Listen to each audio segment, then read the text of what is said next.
Bonjour à tous et à toutes de la part de moi et Jacob. Je vous le montre juste parce que comme ça vous allez pouvoir voir que j'ai pas menti à la classe entière. Pour mon documentaire avec Laurent, j'ai décidé de parler des roulements de tambour. Double standard! Vous allez me dire, Elise, passe à d'autres choses. On était écœurés de t'en entendre parler. La réponse, ça va être non, je vais pas passer à d'autres choses. Je vais continuer à vous en parler. Aujourd'hui, on va rajouter encore plus de détails pour encore plus faire de la prévention sur les doubles standards parce que, comme je l'ai déjà dit, on en fait tous. Et c'est pas bien. On va se concentrer sur les genres aujourd'hui. Bon, pourquoi est-ce qu'il y a des doubles standards à la base, Héloïse?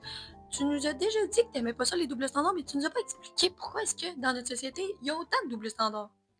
Laissez-moi vous faire un petit retour dans le temps. Venez que moi. Là, on se met à une époque chasseur-cueilleur. On se met à une époque les politiciens avaient des perruques blanches, j'imagine. Écoutez, je vous parle du temps où est-ce que les rôles étaient définis selon ton sexe.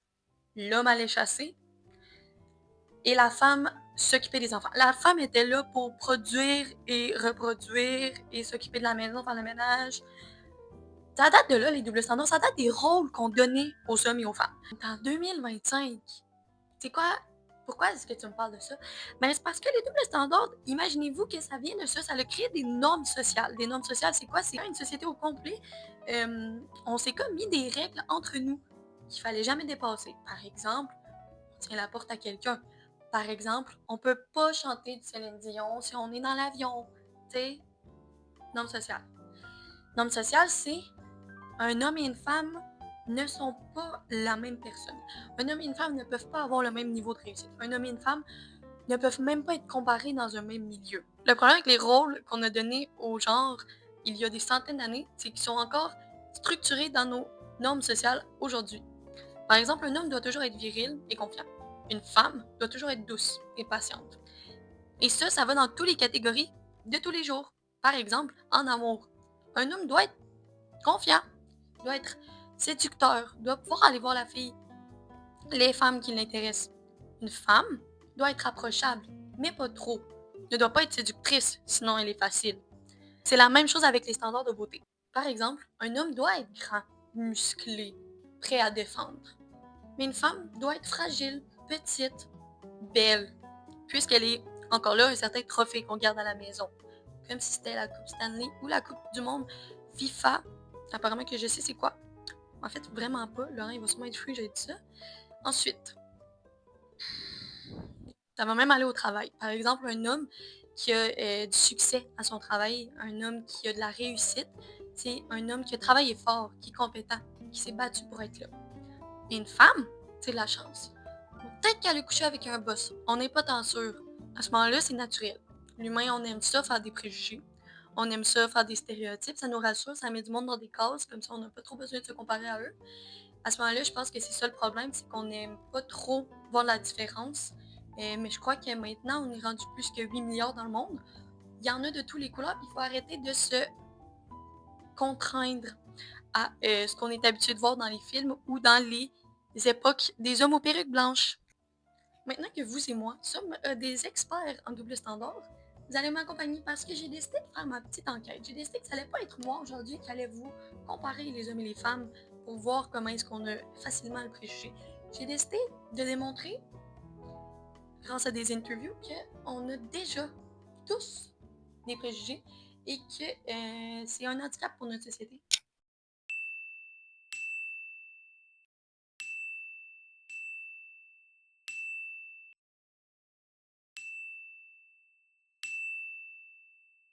Par rapport à leurs expériences dans leur vie sexuelle, est-ce que tu penses qu'il y a moins ou plus de jugement pour les hommes? Il y a toujours moins de jugement pour les hommes. Toujours plus pour les femmes. Et autres. Moi, je dirais que c'est moins malaisant pour les hommes. Parce que pour un gars, c'est différent parce que quand t'es un garçon, t'es comme « Ah, j'ai couché avec tel nombre de filles », puis le gars, il se fait pas juger. Mais quand t'es une fille, si t'as couché avec un nombre de garçons élevé, ben là, tu vas te faire juger. Ben oui, là. Les femmes ont beaucoup de pression sur ce qu'il faut qu'ils fassent en sexualité. Par rapport aux différents types d'orientation sexuelle, est-ce que tu penses qu'il y a un traitement différent entre les hommes et les femmes? Parce que les gars, c'est comme ils ont comme les goûts.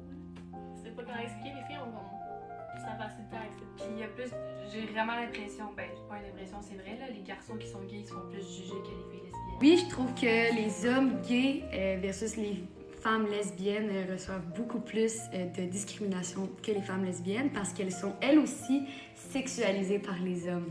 Et clairement, je pense qu'il y a beaucoup plus de préjugés sur les gars gays que les filles lesbiennes. Pourquoi tu penses que c'est ça? Je sais pas, parce que j'ai l'impression, vu qu'ils sont comme. C'est des hommes, mais c'est des hommes efféminés, ils ont beaucoup plus de jugement. Parce qu'ils sont supposés être. Genre, représenter la masculinité, puis etc. Puis une fille qui est lesbienne, est techniquement. Déjà, par exemple, pour le visage de la société, il est juste une fille aussi. On parle de santé mentale. Est-ce que vous connaissez des filles qui sont allées voir des psys dans vos vies? Oui. Beaucoup? 2-3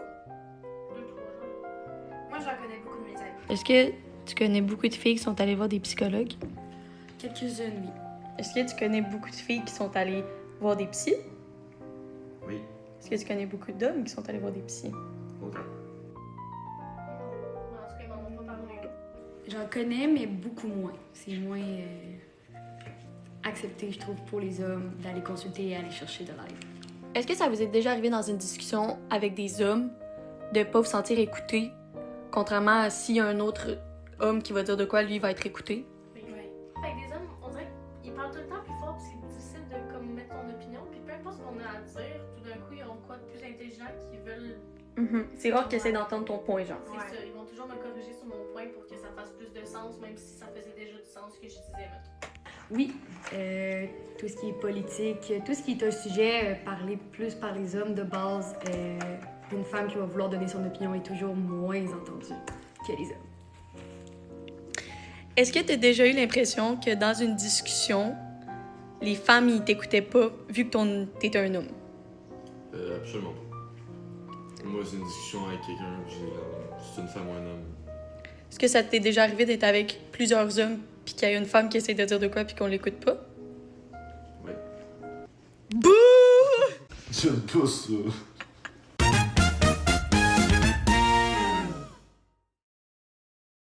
Toi, Laurent, t'en as pensé quoi des questions que j'ai posées pendant mon entrevue? Ben moi, je trouve vraiment que les hommes sont pas assez représentés puis ils sont trop attaqués dans ta vidéo. As-tu un exemple des doubles standards envers les hommes?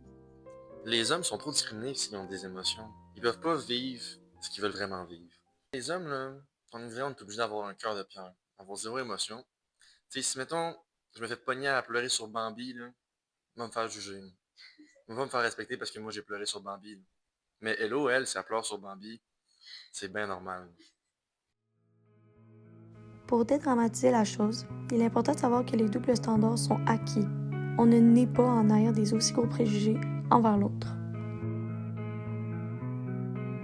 Que ce soit pour les rôles familiaux, les normes au travail, les standards de beauté ou encore pour les relations humaines, les doubles standards sont normaux. C'est pas grave d'en porter sans le savoir. Chacun des préjugés qu'on porte est possible d'être déconstruit lorsqu'on se rend compte qu'on le porte.